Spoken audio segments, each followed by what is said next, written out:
Olá, colegas! Estamos aqui hoje para mais um episódio da nossa playlist Ciência Espiritual. E hoje nós vamos falar sobre um assunto bem interessante, que é a fenomenologia da espiritualidade, ou uma explicação dos fenômenos espirituais, digamos assim. E acho que vai ser um episódio bem legal para a gente debater sobre algumas coisas que acontecem o tempo todo com todos nós. Vamos lá então?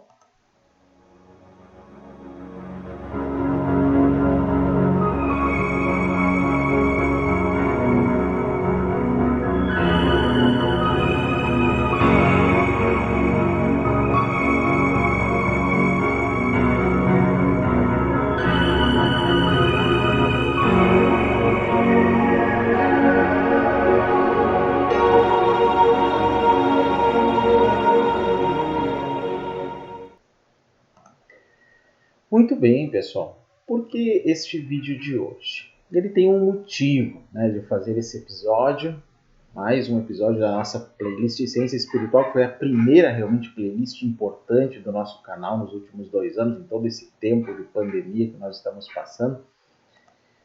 Mas eu lancei uma outra playlist há algum tempo atrás, que já teve 7 episódios mais ou menos, chamada Minhas Experiências Espirituais. E o objetivo dessa playlist, que se vocês não assistiram, comecem a assistir, porque vão ser mais de 30 episódios disso, tem o objetivo apenas de descrever as várias experiências que eu tive na vida de várias naturezas, ufológica, paranormal e outro, até meditativas e assim por diante. Bom, até dos meus pais eu descrevi já algumas coisas.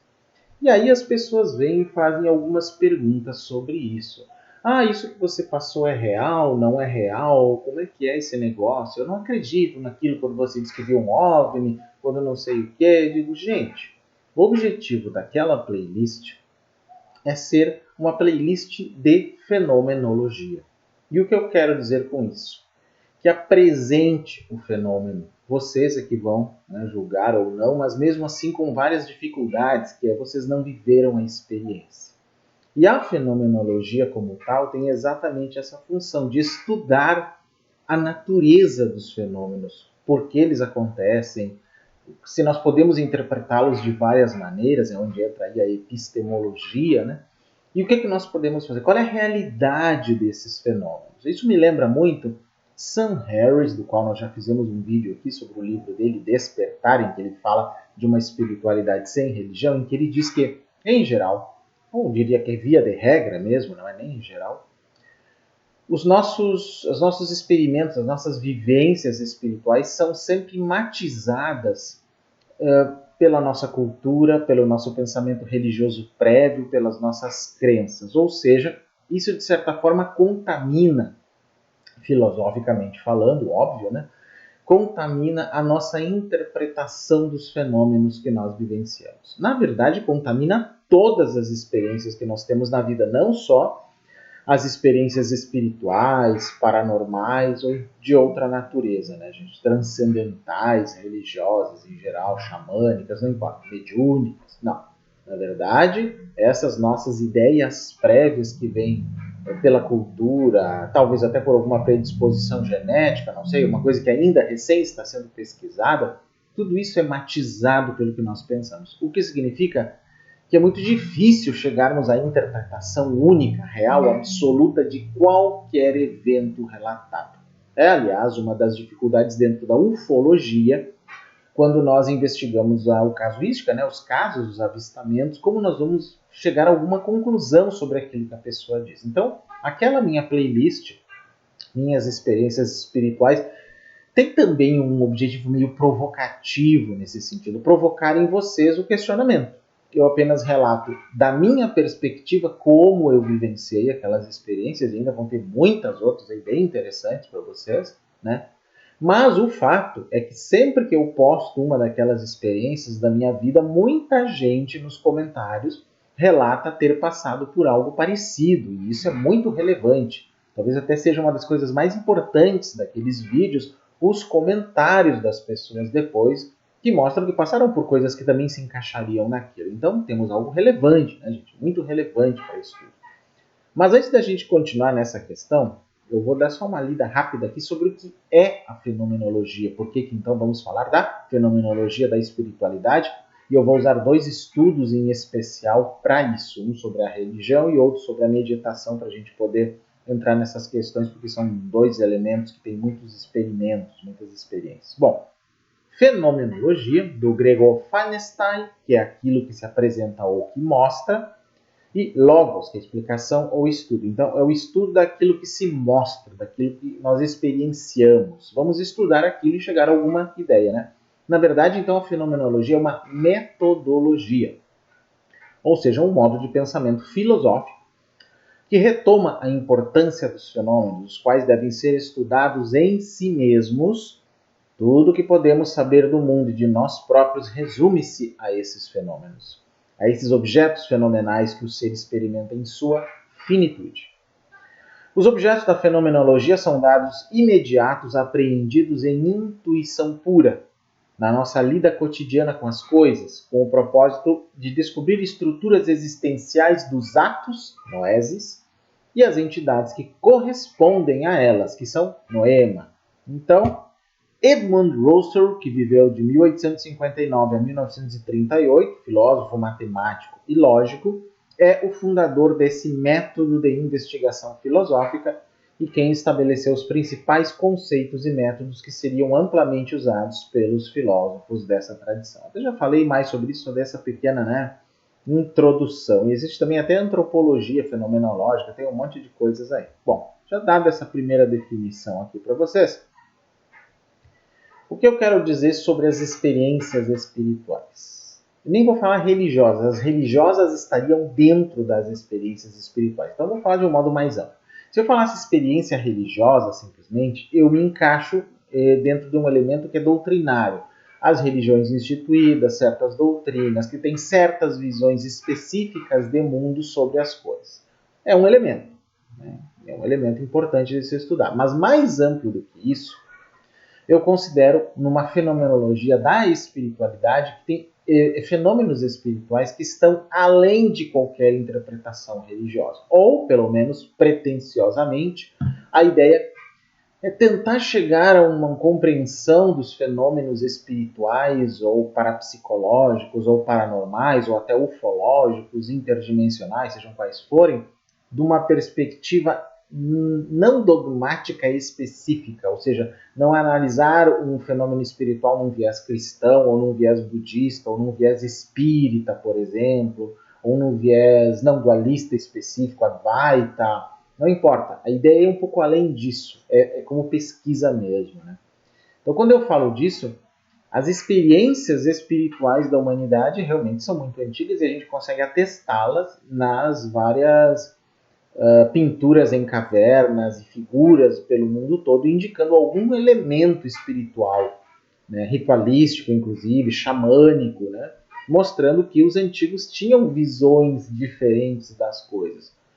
Há uma teoria que diz que eles se maravilhavam com tudo, com os fenômenos da natureza, sol, lua, chuva, das estações e outras coisas, né, raios, tempestades e tudo, e aí foram tecendo hipóteses, digamos, espirituais para isso. Eu acho essa interpretação um pouco falha, imprecisa, porque ela já joga uma compreensão moderna em cima da antiguidade. Nós temos uma dificuldade aí, que é de não estarmos na pré-história para percebermos como os antigos seres humanos pensavam as coisas. Isso é um elemento que talvez nunca tenhamos, pelo menos, a não ser que inventemos uma máquina do tempo, né, que permita que a gente chegue lá.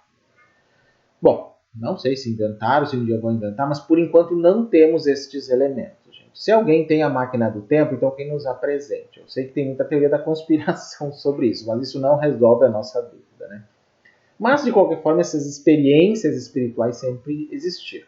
Vamos pegar experiências básicas, assim. Por exemplo, em estado do sono, nós temos os sonhos, que são todos praticamente têm, uma outra pessoa que diz que não sonha nunca, mas isso não é verdade. Experimentos feitos com pessoas que dizem que não sonham mostram que elas só não lembram. Mas existem alguns sonhos que parecem mais lúcidos que os outros. Alguns são como se a gente pudesse fazer viagem, como se estivesse voando, a chamada viagem astral, projeção astral, tem vários nomes modernos, né? Eu já tive muitas experiências disso, e lá naquela playlist, lá, né, minhas experiências espirituais, eu vou contar algumas dessas coisas. Muitas pessoas já tiveram essas experiências. Vocês podem até comentar aqui, né, deixar nos comentários as experiências que vocês tiveram durante o sono, nesse sentido. Tanto sonhos lúcidos, sonhos premonitórios, coisas que depois acontecem, e vocês sentirem que estão viajando num plano astral, ou mesmo no plano do quarto de vocês, vendo as coisas, atravessando parede, vendo as coisas que acontecem e depois confirmando isso. Semelhante também ao que acontece em experiências de EQM, que parece uma coisa muito antiga também, né? E que talvez tenha permitido até que obras como o livro tibetano dos mortos tivessem sido escritos em pessoas que entraram em coma, foram para algum nível profundo, né, espiritual lá, e depois voltaram e puderam contar o que viram, que é a única forma que se tem, né, gente? Quase morrer, não morrendo, né? Isso é um elemento que parece que vem de muito tempo. Contato com seres, consciência, sei lá, alguma coisa, alguns chamam de espíritos, há muito tempo também. Isso me parece muito claro, muito claro. Isso eu contei no episódio 7 do Minhas Experiências Espirituais, quando eu falei desses meus contatos entre 9, 10, 11 anos com uma consciência, né, que ainda se apresenta de alguma forma. Vão lá que vocês vão entender. Vou colocar ele aqui na descrição, nos cards aqui para vocês poderem assistir esse episódio também. Bom, isso acontece ao longo de toda a história humana. O que varia, gente, é como cada grupo humano, cada etnia, cada grupo religioso interpretou isso. Espíritos, fantasmas, duendes, trolls, kobolds, fadas, dríades, amadríades, anjos, demônios, djinns, devas, tem ainda os indianos, né? Narakas, temos os tipos de demônios lá, os pisachas, rakshasas e tantos outros, e aí varia de acordo com cada, né, tradição do mundo, aí, cada cultura, cada folclore, vai ter suas interpretações para tudo isso. Mais modernamente, né, fantasmas, seres desencarnados, extraterrenos, seres interdimensionais e tantas outras interpretações modernas. Bom, ainda que há muita viagem na maionese nisso tudo, e eu digo para vocês que há muita viagem na maionese, a gente não pode simplesmente jogar isso tudo para debaixo do tapete e dizer que não há nada. Porque muitas pessoas passam por essas experiências, né? Experiências de premonição, de ver coisas, de ver vultos, ou mesmo nem tão vultos assim, que poderiam ser dados pela pareidolia ou por qualquer outra coisa, mas algo bem específico, né? E há muita coisa nesse sentido, com certeza eu já conversei com muita gente nisso. E o que é isso tudo?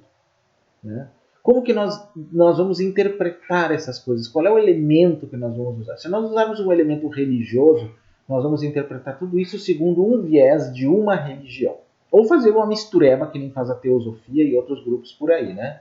Mas se nós acabarmos indo por esse viés da religião, nós vamos simplesmente cortar no meio toda a possibilidade da pesquisa, porque nós já estamos concluindo algo. Se nós usarmos a ciência convencional, a acadêmica convencional, tudo isso é alucinação, mentira ou psicose ou qualquer outra coisa, esquizofrenia, o que também corta pela metade e não resolve nada. São dois extremos. Nós precisamos de um meio termo, que considere sim que algumas dessas descrições são doentias ou fraudulentas ou mentirosas, e tem sim, e que considere que outras têm uma realidade, só precisamos saber como interpretá-las, gente. E isso só é possível com uma visão científica mais aberta, que eu chamo de paracientífica ou para-academicista, e uma visão espiritual menos dogmática, menos doutrinária, mais baseada na fenomenologia, na observação das coisas. Então eu vou mostrar aqui 2 exemplos de artigo que eu vou deixar depois os links para vocês baixarem esses artigos, são de brasileiros, falando um pouco sobre essa questão, uma da religião e outra da meditação, para que a gente possa, né, comentando um pouco desses artigos, eu chegar a algumas conclusões nesse sentido. Então vamos lá, vou mostrar para vocês aqui. Primeiro, então, um artigo aqui chamado Fenomenologia da Religião, Teoria e Aplicação. Bom, Os autores, então, são Paulo Sérgio Lopes Fernandes, da PUC de Campinas, e Márcio Luiz Fernandes, que é da PUC do Paraná. Então, é um artigo de 2020, né? E é bem interessante. Esse vai dar um pouco mais de detalhes para a gente sobre a fenomenologia. Bom, eles começam assim. A sentença nietzschiana da morte de Deus constitui um marco fundamental para o advento de processos de compreensão e interpretação acerca da religião e da própria questão de Deus. Visualiza-se, de um lado, que a religião teria chegado ao seu limite e estaria fadada ao desaparecimento, que é uma das coisas que eu falo, inclusive, nos meus vídeos, quando eu falo do fim da religião, do dogma como uma grande fake news, porém, eu digo que é o fim da religião, mas não da espiritualidade. Então, nesse sentido, eu só me somo ao Nietzsche num certo aspecto, não totalmente, né? Que a questão de Deus fundamentada no teocentrismo medieval e já reconfigurada pelos deísmos modernos perderia sua relevância, o que eu concordo plenamente, é neste sentido que eu falo do fim da religião, e que o ateísmo contemporâneo seria hegemônico. Bom, o que a gente considera como ateísmo aqui tem várias visões, né? Porque alguns consideram que o ateu simplesmente não acredita em nada de religião, nem de espiritual, e isso é uma mentira, gente. O budismo, por exemplo, é uma religião, não tem o conceito de Deus e não tem nada a ver com isso. Ele é incrivelmente espiritual. Então, as pessoas que falam dessa forma não entendem nada do assunto.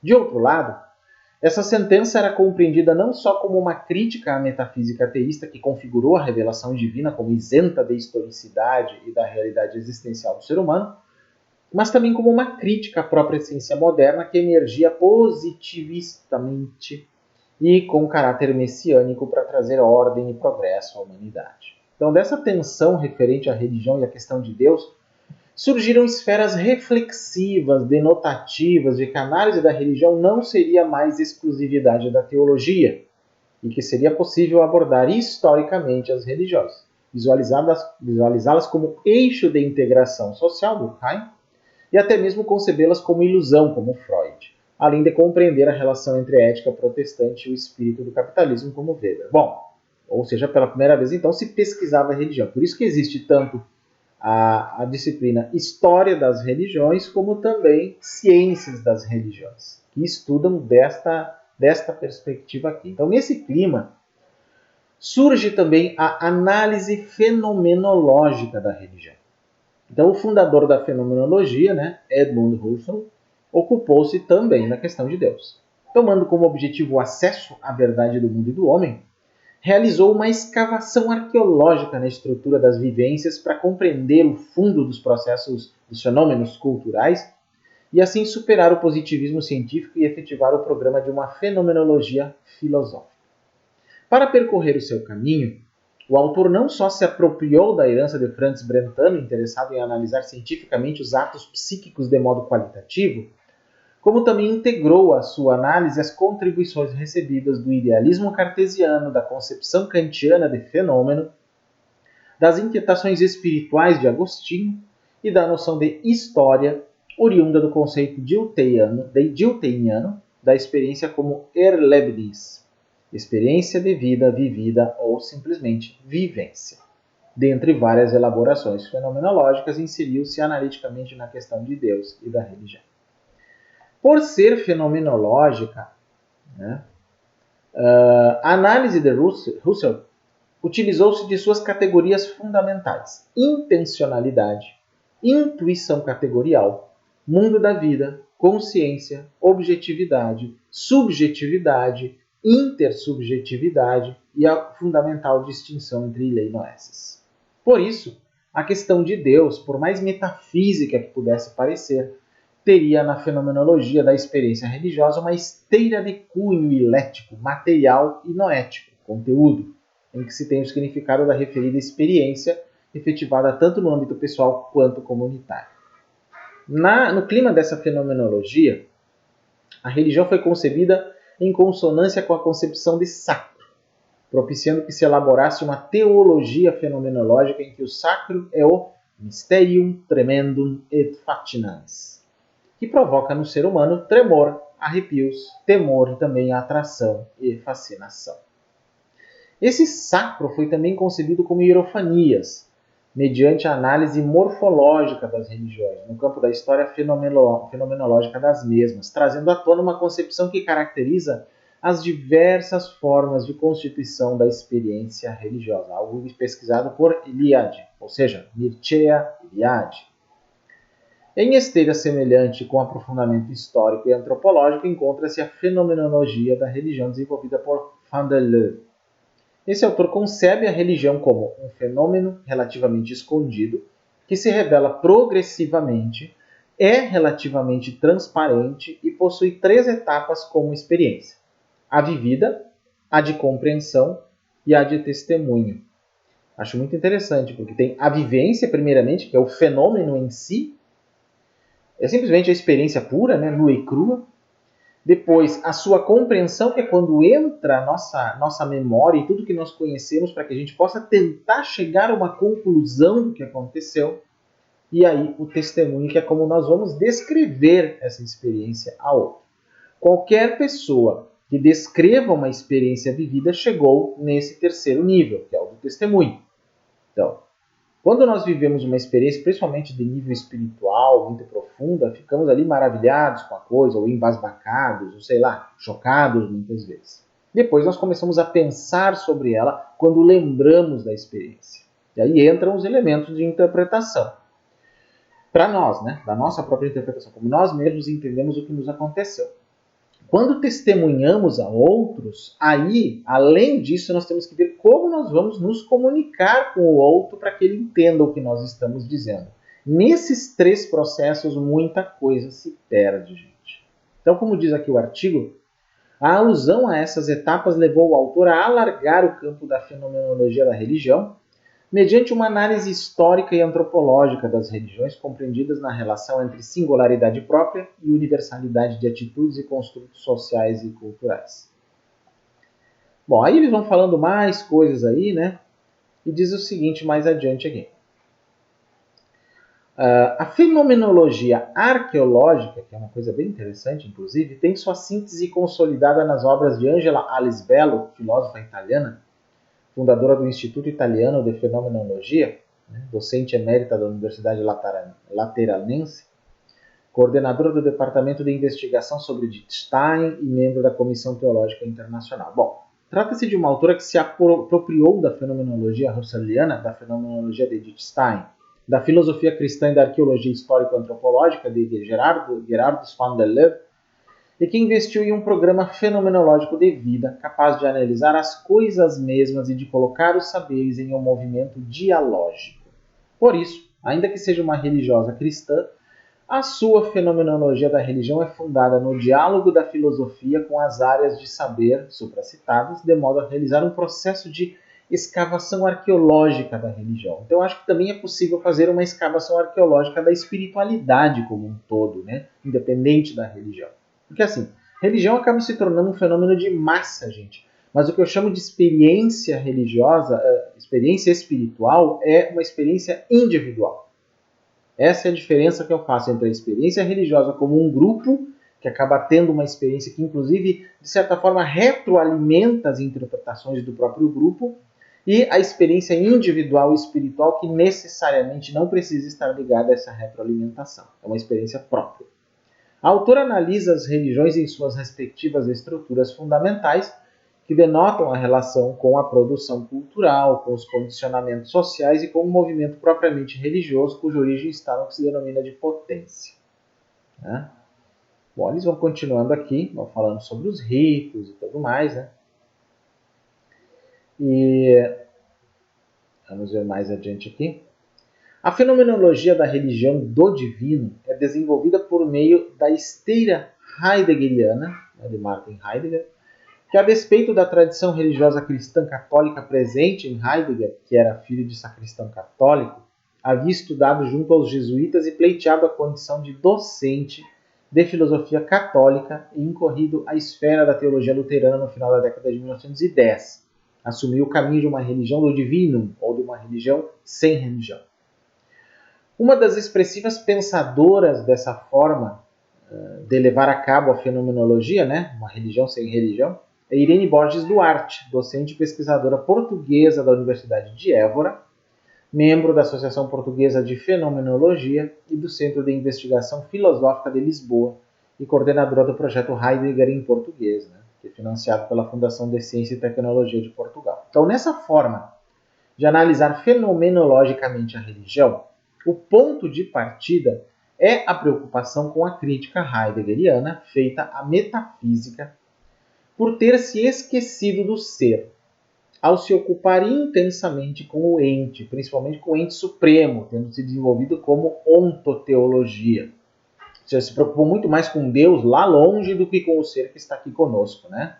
Que é uma coisa que, no caso das religiões orientais, especialmente da Índia, é o oposto, né? Se preocupa muito com o ser, mesmo que seja numa desconstrução, como no budismo, ou numa exaltação deste ser, como no Advaita Vedanta, no hinduísmo, né? Então essa crítica já havia se manifestado quando foi assumido por Heidegger o caminho da fenomenologia hermenêutica, da facticidade na análise da religião, com o objetivo fundamental de compreender o como se efetiva a experiência religiosa, como ela se efetiva, né? Um dos resultados desse caminho foi a emergência da categoria curare, compreendida como forma de cuidar para que o ser humano realize a sua experiência religiosa efetivamente mergulhado na própria vida. E é como eu vejo a experiência espiritual. Né? Precisamos dar importância à experiência espiritual que as pessoas passam. Nós só precisamos separar o joio do trigo, tirar a viagem na maionese, a mentira, a fraude e ficar com a experiência, o que ela nos mostra. Então, existe sim uma viabilidade de pesquisa da experiência espiritual, gente. Qualquer coisa religiosa deve estar inserida nisso, na verdade. Então,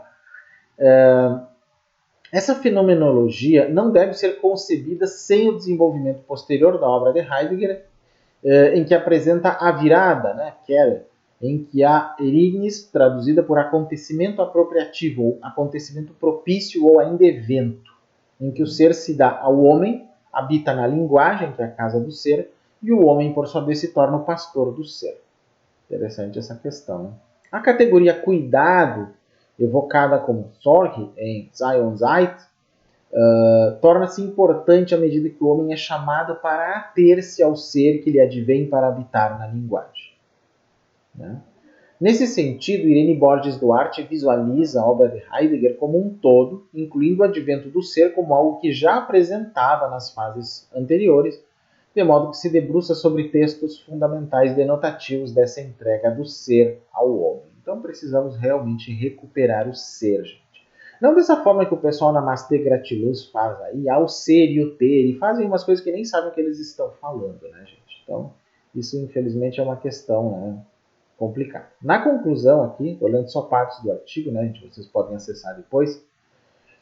Ao propor um dossiê sobre fenomenologia da religião, conceito, desdobramentos e aplicação analítica, pressupõe-se que a abordagem fenomenológica da religião é uma perspectiva real nas pesquisas em diversos programas de pós-graduação stricto sensu, tanto na área de ciências da religião e teologia, quanto em outras áreas acadêmicas. Por isso, as investigações têm aumentado quantitativa e qualitativamente, à medida que apresentam pertinência e relevância à compreensão da religião como experiência religiosa, analisada fenomenologicamente nas dimensões da história, da antropologia fundamental e cultural, da psicologia e da teologia, especialmente no âmbito da espiritualidade e da mística. Eu incluo aqui, que é a minha pedida, né, a minha ideia, uma análise realmente paranormal, paracientífica, para-academicista de tudo isso. Porque o que esses trabalhos acadêmicos fazem, ainda que façam um bom trabalho, eles nunca chegam a uma conclusão sobre isso, nunca buscam realmente alguma realidade na experiência. Descrevem a experiência, mas não se preocupam se aquilo existe, se não existe, mesmo que tenha sido interpretado equivocadamente num contexto religioso qualquer. Digamos, aquela experiência se refere ao quê? O que ela está nos trazendo? De onde vem a experiência? De onde vem o espírito relatado, o OVNI relatado, a experiência paranormal relatada, o sonho lúcido relatado, ou seja, o que for relatado. Isso realmente é uma grande falha, porque é considerada, infelizmente, né, anticientífica ou pseudocientífica. E aí fica-se sempre na mesma coisa, só produzindo trabalhos científicos que no final é só para né, digamos assim, abastecer o látis alheio, né? Bom, essa é uma questão, né, gente? Aí vamos para um outro texto que também está aí, né, que é o texto chamado Fenomenologia e Espiritualidade, Consciência e Meditação, de Walter Andrade Parreira, da Universidade Fundação Mineira de Educação e Cultura. Então ele mesmo diz que o objetivo desse trabalho dele, né, ele apresenta uma reflexão sobre a relação entre o postulado da intencionalidade da consciência, que é a proposição maior da fenomenologia, e a experiência da meditação. Bom, aí distingue a meditação como experiência humana vivida a partir de uma consciência intencional, que é a consciência D, e a meditação vivida como experiência do vazio da consciência D, chamada consciência pura, silêncio absoluto, né?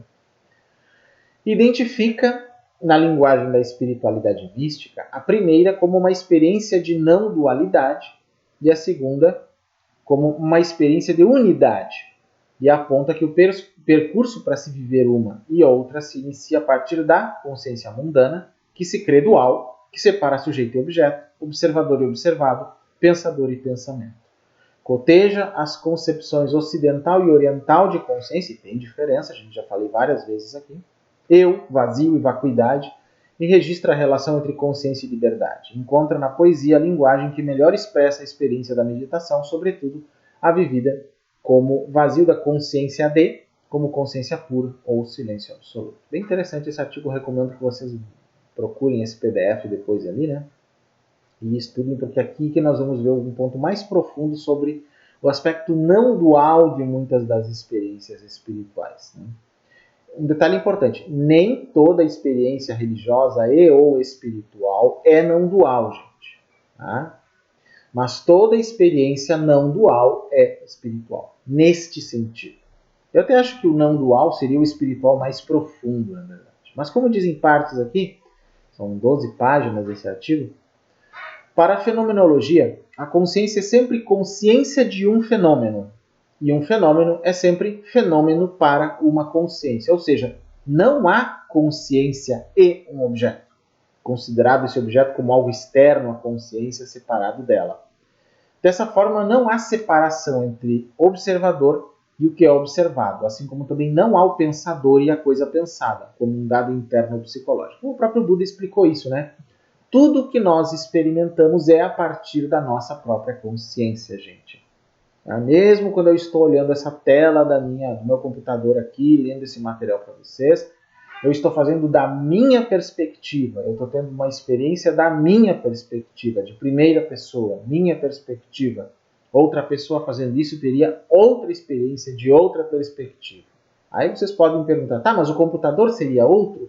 A tela seria outro? O texto que você está lendo seria outro? Sim e não. Sim, no sentido de que cada um tem uma experiência da coisa. Que é baseado em toda a sua vida pregressa, todo o seu pensamento, toda a sua cultura, sua memória, para aqueles que acreditam em outras vidas também, toda a experiência que vem de outras vidas, tudo bem. Né? Nesse sentido é diferente. Não é no sentido que os referenciais para qualquer experimentador de estar aqui na frente deste computador, lendo esse texto, é o mesmo referencial. O que é esse referencial pode ser discutido, porque nós vamos sempre discuti-lo, debatê-lo, a partir de nossas experiências individuais. Porém, há uma relação. Só que talvez nós nunca consigamos dizer exatamente, no sentido ontológico, último, o que realmente é este computador e este texto que eu estou lendo. Parece uma coisa louca, né, gente? Um samba totalmente louco. Mas é assim mesmo que funciona a coisa. A consciência é sempre consciência de. Não há a consciência e aquilo de que a consciência estaria consciente. Como dois momentos ou duas instâncias distintas ou separadas. Isso vai ter implicações em toda a fenomenologia da espiritualidade, gente. Não há tal divisão, não há essa dualidade. Nesse sentido, quando focamos ou estamos em contato com um evento, portanto, um fenômeno espiritual, que é o objetivo de debater nesse vídeo, né? Um fenômeno para uma consciência, ou para nós aqui um fenômeno espiritual para uma consciência, o que ocorre é apenas o estar atento a, ou o estar em contato com, e não o estar atento a e aquilo a que se está atento como separados. Não há o eu e o algo que um eu observe.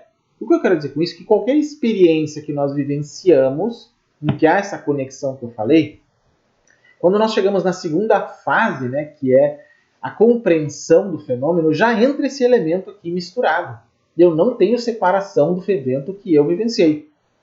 Eu vivenciei com a minha mente, vivenciei com a minha consciência, e isso já desde o momento da percepção matizou. Eu não vou dizer maculou, contaminou, mas matizou a experiência que eu tive, aquela manifestação, com esta minha, digamos, bagagem prévia, o meu viés, o viés do meu ser, digamos assim. E quando eu interpreto isso para outros, quando eu dou o testemunho, que é o terceiro elemento, eu ainda vou tentar jogar em cima disso o que eu acho que os outros pensam, para tentar explicar para eles de um modo que não seja tão egocêntrico, para que os outros entendam o que eu estou dizendo. Aí existe um terceiro modo de captar essa coisa. Mas tudo está acontecendo dentro da nossa consciência, da minha, de quem descreve, né, de quem relata. A concepção de consciência da fenomenologia, ao superar o dualismo mente-corpo cartesiano, apresentando-nos uma condição de indissociabilidade ou de inseparatividade na relação homem-mundo, nos remete, no contexto da presente reflexão, às concepções das tradições sagradas a respeito da mesma relação. Então, para a espiritualidade mística, não há o conhecedor e aquilo que é conhecido. Não há essas duas coisas separadas. O conhecido está no cognoscente, sob o modo do cognoscente. Né? O conhecedor surge e desaparece com o conhecido. Sargadatta diz isso. Ou ainda o pensador está em seus pensamentos e os pensamentos estão no pensador. Não há nem separação, nem identificação entre o pensante e o pensado, entre o pensador e o pensamento. Bom, para a maioria para as sabedorias orientais, entre elas as tradições budista e zen, a noção do eu é uma crença falsa e imaginária. A suprema ilusão que a meditação busca subjugar é a crença num eu essencial. Michelangelo comenta a mística oriental por referência à ocidental. Diz o seguinte: o eu não é o centro do homem, é apenas uma imagem, uma ilusão. Na mística ocidental, especialmente a eckartiana, a ideia de um eu prende-se a uma imagem superficial daquilo que em última instância é o homem. Trata-se não só de uma ilusão, mas de um verdadeiro obstáculo, tanto para o seu encontro com as coisas, com os seus semelhantes, quanto para o seu próprio crescimento e alcançar aquilo que ele é. Todas as místicas falam de um eu superior. A ocidental designa Deus para além de todas as imagens e representações. A oriental, especialmente a budista, né? O vazio. Muito bem.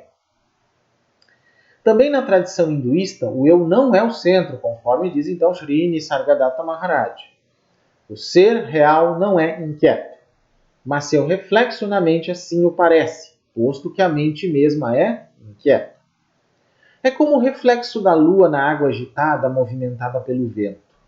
O vento do desejo movimenta, agita a mente o eu, que não é senão um reflexo do ser na mente, parece cambiante. O ser está mais além da mente. E o monge místico e católico, né, Thomas Merton, nos fala de um eu que deixa de existir na experiência da contemplação. Veja, no cristianismo também existe esse experimento. Ele diz: a contemplação não pode ser ensinada, nem sequer pode ser claramente explicada. Isso eu concordo plenamente com ele. Só pode ser aludida, sugerida, apontada, simbolizada. Quanto mais objetiva e cientificamente se tentar analisá-la, mais ela será esvaziada do seu real conteúdo, pois essa experiência está fora do alcance da verbalização e da racionalização. Por isso minha crítica anterior é que os trabalhos acadêmicos não vão além disso, porque ela está além disso. Precisamos de uma outra forma, um outro método, algo além da ciência convencional para chegarmos a alguma coisa. Continua Thomas Merton. Nada é mais repulsivo do que uma definição pseudocientífica da experiência contemplativa. Palmas para ele, né? Uma razão para isso é que os que tentam dar esse tipo de definição são tentados a proceder psicologicamente, e não há uma psicologia da contemplação que seja realmente adequada. Concordo plenamente. Descrever reações e sentimentos é situar a contemplação onde ela não pode ser encontrada, na consciência superficial onde ela pode ser observada pela reflexão. Sim, até porque aí já estamos no segundo nível, né? Depois do vivido, o compreendido, para depois o relatado. Né? Mas essa reflexão e essa consciência fazem precisamente parte desse eu externo que morre e é posto de lado como uma roupa suja no verdadeiro despertar da contemplação. Estendendo o raciocínio, não há o eu e o mim. Essa divisão ou dualidade é uma ilusão criada em nossos supostos diálogos internos. Quem fala, quem pergunta e quem responde é sempre apenas um, quer seja chamado eu ou mim. Não há os dois. Melhor, ou mais do que isso, não há o eu nem o mim e a mente, mente. A mente, substantivo, mente, verbo. Interessante, não? Como na língua portuguesa o vocábulo mente se refere tanto ao substantivo mente quanto ao verbo mentir, como ambas as palavras têm a mesma grafia e a mesma pronúncia, como isso é revelador. Então, a fenomenologia entende a consciência como intencional, significando isso que há uma direcionalidade da consciência, que ela é sempre dirigida para um fenômeno. Husserl define intencionalidade como a particularidade intrínseca e geral que a consciência tem de ser consciência de qualquer coisa. Estamos conscientes de alguma coisa, né? Ao mesmo tempo em que ensina a ser a consciência doadora de sentido, uma vez que as coisas não têm sentido em si. Elas passam a ter a partir dessa consciência de. Nós é que damos sentido para as coisas. Ou seja, o universo não tem um sentido, a vida não tem um sentido, as coisas não têm um sentido, a não ser aqueles que nós lhes damos. Parece cruel o que eu estou dizendo, parece uma coisa assim abismante, mas essa parece ser a lógica. Eu estou sempre consciente de algo, de uma paisagem, de uma pessoa, de um veículo que passa, como de um sentimento, de uma sensação física, de uma dor, de um desejo. Mas há o sentimento e a consciência? Ou o correto seria dizer que há a consciência do sentimento? Há a consciência da dor e a dor? Ou há a consciência da dor? Há o pensamento e a consciência? Ou a consciência e o pensamento são um? São perguntas que a gente tem que fazer, né? Eu sou aquilo de que estou consciente no instante vivido. Eu sou onde a minha consciência está no momento presente. Onde a minha consciência pousa, ou aquilo que a minha consciência encontra, co-constrói. Embora dizer minha, crie uma dualidade, eu e a consciência. Melhor dizer, eu sou onde eu, consciente, estou, ou eu sou onde sou consciente. E aqui alcançamos a liberdade, a impensável e inconcebível liberdade. A consciência é pura liberdade. O homem é a sua consciência e, como consciência, movimenta-se e pousa onde quiser, sempre no momento vivido, no instante presente.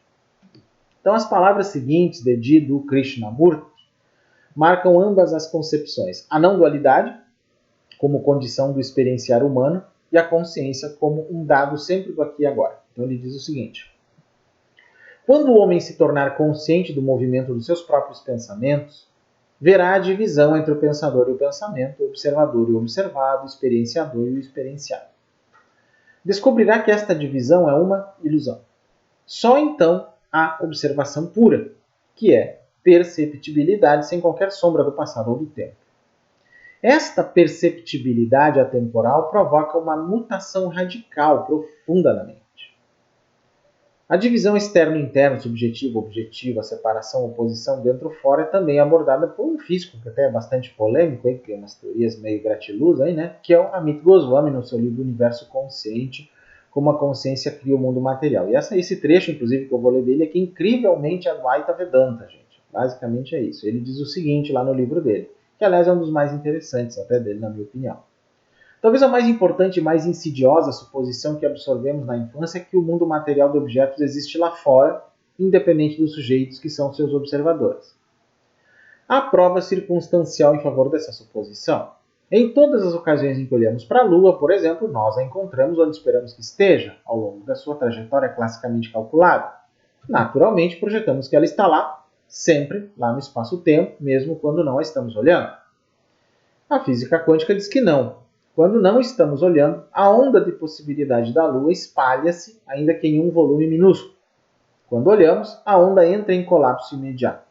Ela, portanto, não poderia estar no espaço-tempo. faz mais sentido adaptar uma suposição metafísica idealista. Não há objeto no espaço-tempo sem um sujeito consciente observando-o. A consciência é o meio que produz o colapso da onda de um objeto quântico que existe em potência, tornando-o uma partícula imanente no mundo da manifestação. Nada existe fora da consciência. É de importância crucial essa visão monista do mundo. Esse trecho pode induzir alguns erros, gente.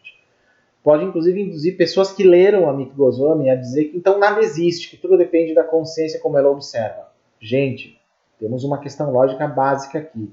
Ainda que cada pessoa possa ter uma percepção diferente de um objeto, existe o referencial. Todos estão olhando para a mesma coisa, seja o que for. Então, algo existe. Essa história que muitos usam que tudo é maia, nada existe, tudo é ilusão, falado sem uma interpretação é falácia, gente. É uma falácia terrível. É o cúmulo do fim da lógica. Não é assim. O que eu estou dizendo desde o início é que, seja lá o que for que exista, da forma que exista, nós não vemos como é ou como existe. Isso está dentro de um conceito do budismo que é o conceito de talidade, que é dado pela palavra sânscrita tathata, as coisas como elas são, que são diferentes de como são percebidas e interpretadas na epistemologia da nossa consciência. Essa é a questão. Um dia saberemos o que existe do outro lado da consciência? Não tenho certeza, não podemos dizer, é algo que fica para o futuro e talvez só uma civilização muito avançada pudesse nos responder. Nós não temos como responder. Mas continuando aqui o texto, as noções budistas de vazio, vacuidade, falta, ausência ou inexistência da existência própria ou de realidade intrínseca fornecem a base para se compreender essa colocação ali do Goswami, né? E mais do que isso, para se compreender a própria concepção sobre o eu como ilusão, que a gente se referiu há pouco. Então, toda a literatura budista trabalha esses conceitos fundamentais. E uma passagem de Tishwantan, que corrobora a citação anterior, deve ser lembrada aqui. A vacuidade não é o nada, como muitos ocidentais pensam, mas a ausência de existência própria. Isso, gente, no budismo faz muita diferença. Porque se eu dissesse que o conceito de shunyata, conceito de vazio, ou mais adequadamente traduzido, vacuidade ou vaziez, no budismo, fosse um nada, estaria me aproximando desse conceito equivocado de Maya que alguns apresentam vindo lá do Advaita Vedanta, que nem é assim que o próprio Vedanta vê. Bom, mas como é apenas a ausência de existência própria, o que é a ausência de existência própria? Se uma coisa tivesse existência própria do seu lado, ela estaria separada do universo. Mas não. Tudo o que existe é por causalidade. É um princípio do budismo que se chama Pratitya Samutpada, a originação interdependente ou originação coemergente, como eu chamo. Tudo está conectado, tudo tem uma causa de outra causa, está tudo conectado, funciona tudo em conjunto. Eu não posso tirar um celular aqui e dizer que ele está separado do universo, porque ele é dependente de um número infinito, pelo menos incalculável para nós agora, né, nesse momento da humanidade, um número infinito de causas e também de consequências que tem esse celular. Tudo que eu posso fazer com ele, né? Então, isso é vacuidade. Nada está separado, tudo está em caráter de dependência. Então, quando eu analiso um fenômeno espiritual, né, qualquer, ele também está nesse caráter de causalidade. Então, quando eu tenho uma experiência mística, uma experiência paranormal, ufológica, interdimensional, seja religiosa, seja qual for, ele está nesta mesma dependência, inclusive das minhas crenças pessoais que estão nessa causalidade, estão nessa conta. Isso tem que ser considerado. Não quer dizer que, né, pelo que eu estou falando, seja impossível nós interpretarmos qualquer coisa que seja no mundo de modo real. Mas eu quero dizer que qualquer interpretação é provisória. Quando a nossa consciência se desenvolva mais um pouco, nós temos mais elementos, assim como na ciência também se faz, nós melhoramos, digamos, a nossa interpretação. Ela ainda não é o tathata, a talidade, o tal qual é, mas já é um pouquinho menos ilusório, podemos dizer assim. Quanto mais próximo de uma não dualidade, podemos, digamos, inferir que estejamos mais próximos dessa talidade, e esse, inclusive, é o ensinamento mais óbvio e profundo dentro do budismo Mahayana, por exemplo. Então, a vacuidade não é o nada, como muitos ocidentais pensam, mas a ausência de existência própria. Na mecânica quântica, as partículas que compõem essa mesa, quando não são observadas, existem sob a forma de ondas. Veja, ele está dizendo que mesmo assim elas existem como ondas. Por quê? Porque não tem um olho olhando para transformar aquilo numa imagem que bata na nossa retina, chega lá, né, faz inputs e outputs no nosso cérebro e interprete aquilo como uma mesa. Então, deste ponto de vista, quando nós não estamos olhando uma mesa, não existe uma mesa. Mas ele disse, as partículas se comportam como ondas. Não quer dizer que não há nada ali. Só que aquilo que quando nós olhamos, chamamos de mesa, quando não estamos olhando em si, são ondas. Ou qualquer outra coisa que a física venha definir no futuro. Né? Uns dizem que pode ser energia, ou num vídeo que eu apresentei há pouco tempo, fragmentos de energia, não importa. Não importa. Mas está bem claro aqui nesse trecho, né, que não é que nada existe. Continuando o trecho de Tish Chuan, é somente quando são observadas que se tornam partículas. Isso dá perfeitamente para a gente aceitar. Né? Algo que é ao mesmo tempo onda e partícula, o que é? É preciso concluir que as partículas que constituem o mundo não têm realidade intrínseca. Eis a vacuidade. Apenas isso, gente. Então, as coisas existem do jeito que elas existam, seja qual for o jeito que elas existam. Isso é vacuidade. Né? E isto é o elemento que eu estou usando, né, nesse vídeo aqui como o principal argumento da fenomenologia da espiritualidade. Quando nós olhamos para a coisa, é que aí ela se matiza com outras coisas que não são a própria coisa, que é a interpretação que nós jogamos em cima. Quero dizer que a forma como nós interpretamos os objetos do mundo foi construída pela nossa mente. Não só pela minha mente, Paulo, desde que nasceu, mas a mente de toda a humanidade ao longo da história, como foi sendo construída e como foi sendo ensinado pelos meus pais, bisavós, tataravós e assim por toda a cultura humana. Isso vale também para a experiência espiritual? Sim, quando ela é, digamos, cooptada ou até, digamos, sequestrada pela religião instituída, ela interpreta do seu jeito. Mas se nós pudéssemos perceber a experiência no primeiro nível, né, dos três, que é o vivenciar da experiência, depois a compreensão da experiência, depois o testemunho da experiência, se nós ficássemos só no primeiro nível, que é o vivenciar a experiência, antes de qualquer interpretação específica, nós estaríamos um pouco mais perto da experiência como ela é. Sei que é difícil, porque assim que nós experimentamos algo, imediatamente a nossa mente já vem com a interpretação. Né? É isso que infelizmente acontece. Mas na meditação mais profunda há técnicas, e por isso, né, se medita, se pode chegar a um nível de abstração da consciência, da mente especificamente, que permita que nós sintamos a experiência só no primeiro nível, que é o vivenciar da experiência. E isso é incrivelmente não dual. Quando nós procuramos compreender a experiência, pensar sobre ela, nós entramos no campo dual. A partir daí já, um dos três níveis da experiência, a vivida, a compreendida e a testemunhada, apenas o primeiro nível é naturalmente não dual. Sempre é. Quer dizer que toda vez que nós observamos um objeto pela primeira vez, ou vivenciamos algo pela primeira vez, aquela primeira vez, em princípio, é não dual. Mas talvez em microsegundos depois, já entra a dualidade com essa interpretação e matiza, e inclusive interfere como nós supostamente vemos a experiência. Vocês imaginem agora nisso que eu estou falando, alguém vendo um fenômeno ufológico, um objeto, uma civilização totalmente estranha aparecendo, um ser multidimensional, um suposto espírito, um fantasma, alguma coisa assim. Dá para imaginar como a nossa mente buga sem saber como interpretar, porque ela não tem um parâmetro anterior. E aí vem várias histórias e tudo mais. Eu até acho às vezes que aquela história do ET de Varginha, gente, inclusive, dando um exemplo aqui, passa por isso, porque me parece um exemplo de alguma coisa que foi vista que não tem nada a ver com o que realmente se viu. Nada. Então, quando perguntam para mim o que eu acho do caso Varginha na ufologia, eu não digo que é uma fraude, eu digo que é um grande equívoco. Para mim, o caso Varginha é um grande equívoco que se encaixa bem em toda essa filosofia que eu estou falando neste vídeo aqui. Né?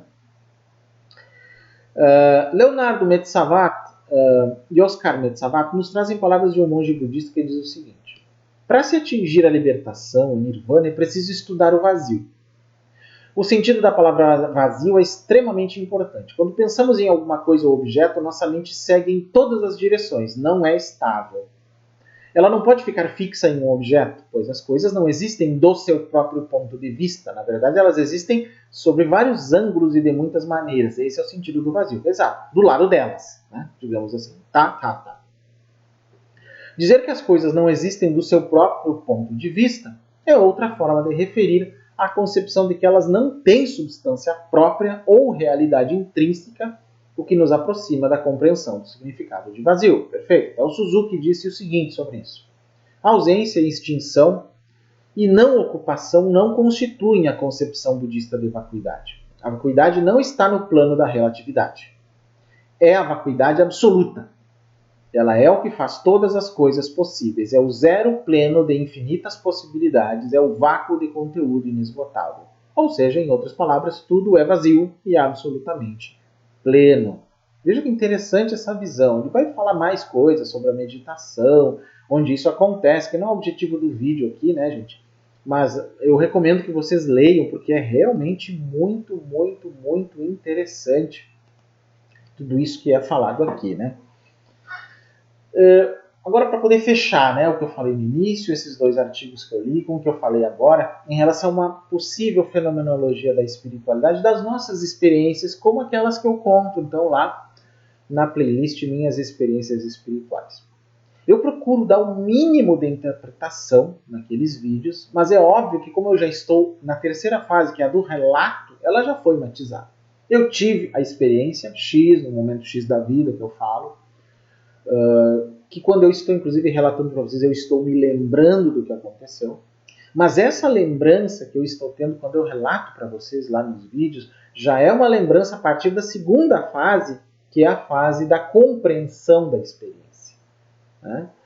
E aí ela já é dualizada, já é dual, já não é a mesma experiência que eu tive. Então, o relato da minha experiência não é a minha experiência. Assim como o relato de qualquer experiência de vocês não é a experiência de vocês. Temos que ter uma média de corte ali. Por isso, que até para termos um ceticismo quanto às experiências alheias, nós temos que pegar um pouquinho mais leve, por causa dessas questões que eu falei aqui. Mas eu estou falando, estou me referindo nos casos de experiências reais, legítimas, e não de fraudes ou de mentiras. Gente. A pessoa não teve experiência nenhuma, diz que contata o comandante extraterrestre de voz robótica e fica falando saudações terráqueos, bip bip, mas não teve experiência nenhuma, aí é outra coisa. A pessoa diz lá que recebeu caboclo não sei o que, entidade não sei o que, mas não recebeu porra nenhuma, é outra coisa. Não é disso que eu estou falando. Estou me referindo aqui a experiências reais. O que elas são é o que está em debate. Né? Uns vão achar que é segundo a visão espírita, outros segundo a visão budista, outros segundo uma visão científica, outros segundo uma visão parapsicológica, e outros vão misturar um pouco de tudo isso, vão ter uma visão ampla. Né? Eu acho que é bastante interessante tudo isso e debater sobre isso para chegarmos a alguma ideia. Fechar a questão nem sempre vai ser fácil, né, gente? Não vai ser fácil mesmo. Mas o que eu digo assim, as experiências são importantes. Então, quando vocês tiverem qualquer experiência espiritual da próxima vez, pensem nesses elementos. Como eu vivenciei a experiência na hora que ela aconteceu? Um sonho lúcido, uma premonição, um avistamento, um fenômeno paranormal, seja o que for.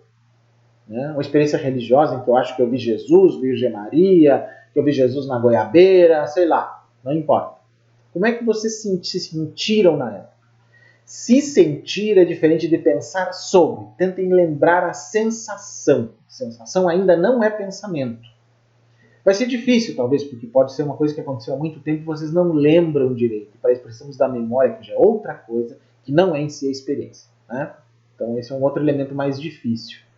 Algumas pessoas usam, por exemplo, no caso da ufologia e outras, a hipnose para a pessoa lembrar aquele momento especificamente da experiência, mas ela também é contestada porque deixa a mente sujeita a invenções, isso está cada vez mais claro na pesquisa, então já nem na ufologia se usa muito mais hipnose para abduções por causa disso também.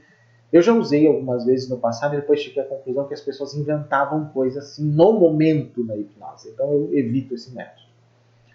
Mas pensem sobre isso da próxima vez que tiverem uma experiência e pensem que tem esses 3 elementos. Vocês têm a experiência, vocês começam a pensar sobre ela e isso matiza, né, a experiência de vocês, e quando vocês forem relatar para alguém, vai ser a partir desse segundo elemento, já de compreensão, né, epistemológico, que vocês vão relatar para os outros. Vocês não vão conseguir passar a experiência por osmose para outra pessoa. Então, é natural que aí fiquem dúvidas, né, outra pessoa acredita ou não acredita, ou sei lá, e não se preocupem com isso. Então, quando vocês relatarem experiências de vocês, não se preocupem muito se o outro vai acreditar ou não, porque vocês estão relatando como vocês entendem o que vocês vivenciaram. Então, o relato de uma experiência não é experiência. É como vocês mesmos entendem aquilo que vocês vivenciaram. É a interpretação de vocês sobre o que vocês vivenciaram. E essa interpretação não é necessariamente a mais verdadeira sobre o que vocês mesmos vivenciaram. A única coisa que eu não posso tirar de vocês é que vocês vivenciaram. Bom, o outro não vivenciou. Mas não significa que a interpretação de vocês ainda é a interpretação superior sobre o que vocês vivenciaram, porque muito provavelmente não é. Não é. Não quer dizer que também não tenha validade. Então apenas relatem. E quando vocês se juntam com experiências de outros sobre isso, como eu falei no início, né, em que as pessoas comentam lá naqueles vídeos da playlist Minhas Experiências Espirituais, digam, passei por algo parecido e relatam, a gente consegue ver alguns elementos de semelhança. Isso pode ser bom para pesquisadores, né, psicólogos, espiritualistas, parapsicólogos, fenomenologistas, antropólogos e tudo mais, que queiram pesquisar sobre essas experiências espirituais. Isso eu acho muito interessante, gente. Não sei se eu me fiz entender, mas é para mostrar para vocês que as experiências espirituais em geral podem ser muito mais complexas do que a gente imagina. Ok? Então, só nesse sentido que eu digo, né, para a gente pegar um pouco mais leve. Salvo nos casos em que é evidente fraude, em que a pessoa está mentindo, que ela está fazendo charlatanismo, como tem muitos casos aí, né, que nós até comentamos aqui no nosso canal, em várias outras playlists, muitas vezes nas nossas lives também.